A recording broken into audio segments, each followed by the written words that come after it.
Good360 picks up stuff, gets it to people who need it. But by stuff, they don't mean the traditional sort of used furniture and crockery from individual people's homes. They mean actually new, unused goods. This is a little bit similar to Oz Harvest and Second Bite and other groups that are recycling food and getting food, redistributing food. But this is with goods. Alison Covington is the Good360 founder and CEO. Alison, good afternoon. Hi, James. How are you? Good. And when did you start this?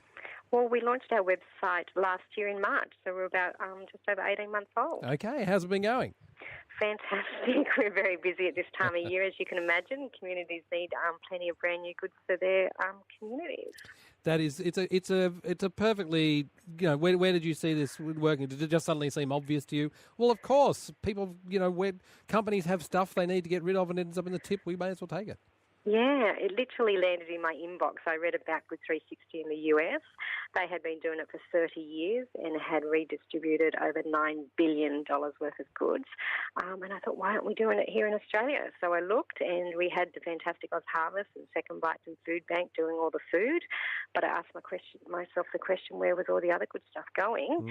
And we didn't have an effective way of distributing it to our charities and people in need. And so I thought to myself, well, I better step up and do something about it. So here we are. So what sort of things have you picked up and redistributed? So we work with a lot of Australia's biggest brands, and we can distribute toys and clothes and beauty products, linen and small electricals. We say we'll do anything except for food because, we don't want to replicate. And here we are doing all the other good things. That's excellent. And so you found all those things during the last 18 months, all of that stuff, that's what you've been finding? Yeah, so we've been reaching out to the partners, solving their problem because that's what was happening was that they didn't have an effective distribution channel. So they had lots of products, semi-trailer loads, many pallets. And, when they called a charity and said, hey, do you want a semi-trailer load? Most of the charities would say, yes, I'd like a few things, but, maybe a couple of cartons. But, they weren't in a position to take a semi-trailer load because, they don't have the loading docks. They don't have the distribution channels to do that. And that's where we come in is we take the big quantities, break it down and then offer it to the many charities here in Australia. There's, 60,000 of them. They can register with us and then we give them access to what they need and they take the quantities that suits their communities. Well, this is it, isn't it? It's not the problem with Western society is not that we have not enough stuff. It is just the distribution of it, isn't it? And that's often a major problem. I know with Second Bite, this is the problem they're solving as well. That Coles have suddenly got way too many carrots, but of course a homeless shelter can't store the carrots or transport the carrots. Someone's got to deal with that issue. Yeah, so it's just been the connector and just finding out who wants what, making it a really efficient supply chain. The businesses just needed that problem solved for them. They want to do good in their community. They just didn't know who wants it. The charities don't know who or how to make the connection with those big brands, and the brands don't want, thousands of people calling up every day. But they are now getting access to lots of small community charities they've never heard of before, and it's being given to lots of charities rather than one or two charities. It's a good story all around. And so if it's something like shampoo, is it just that the company has decided to change the brand, or this particular type didn't sell very well, so they're taking it off the shelves? Is that why a company has excess stuff? Yeah, it's many reasons. Sometimes it's just the labelling. They've gone to a new look. And, what they think is small quantities can be, 50 pallets because they've just changed their branding. Or just not selling as fast as they'd like, so they're moving on to a different type. But it's perfectly fantastic for our communities.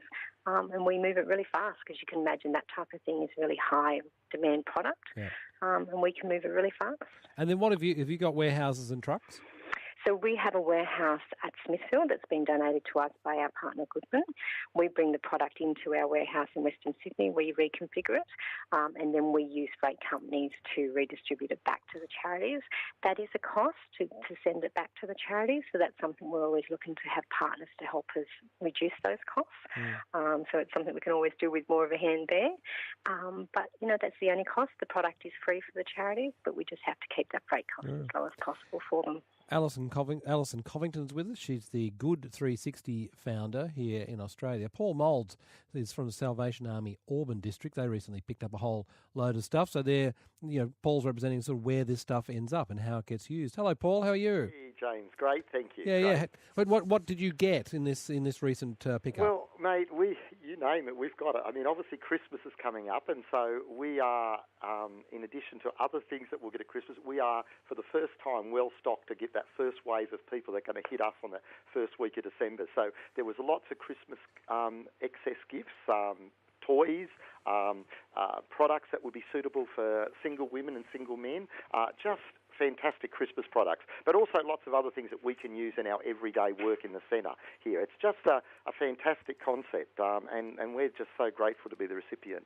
How has this changed things for you? What's made the difference? Yeah, sure. Well, look, if you can imagine from a charity's point of view, every dollar that we don't have to spend on a product is a dollar that can go to a person in a voucher, a gift voucher, an electricity bill being paid, a kid's education excursion being paid. So every dollar we save can be redirected to those people. What this allows us to do is to save so many dollars. A good example of that is we're running a community cafe here.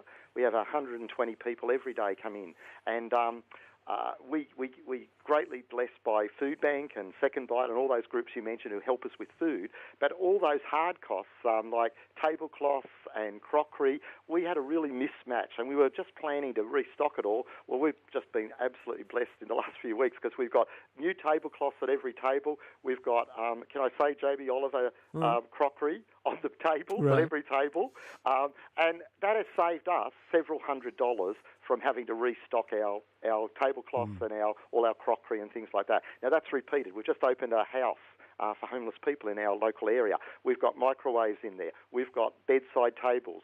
All these things that we have to stock when we're setting up a program are now starting to come in. So every dollar saved there means an extra dollar we can put in to help someone in another way. And it's true, isn't it, what I was saying to Alison, that the problem with Western society largely is a distribution problem. It's not that people don't have the will to want to give stuff. It's just really trying to get things, get it sorted. Exactly right. So we in the past have had companies come up and say, look, we'd like to give you this. We say, oh yeah, that would be great, but then we discover, as Alison said, it's a whole truckload, and every inch of our space is used in program delivery. So there's just nowhere to put stuff. And now this has solved that problem. We can go out to the warehouse. We've got an online order form. We can. It just is so simple, and it just honestly makes such a difference to the front line as we try and help people in need on every day. Paul Moulds, great to talk to you this afternoon. Thanks for that. Alison Covington, if people want to help out, what can they do? They can go to our website and they can contact us through that. We're always looking for more product, always looking for charities who need our services, and like all charities, we're always looking for people to donate cash to us so we can continue to do the good work. Well, fantastic job, and thanks so much for telling us about it.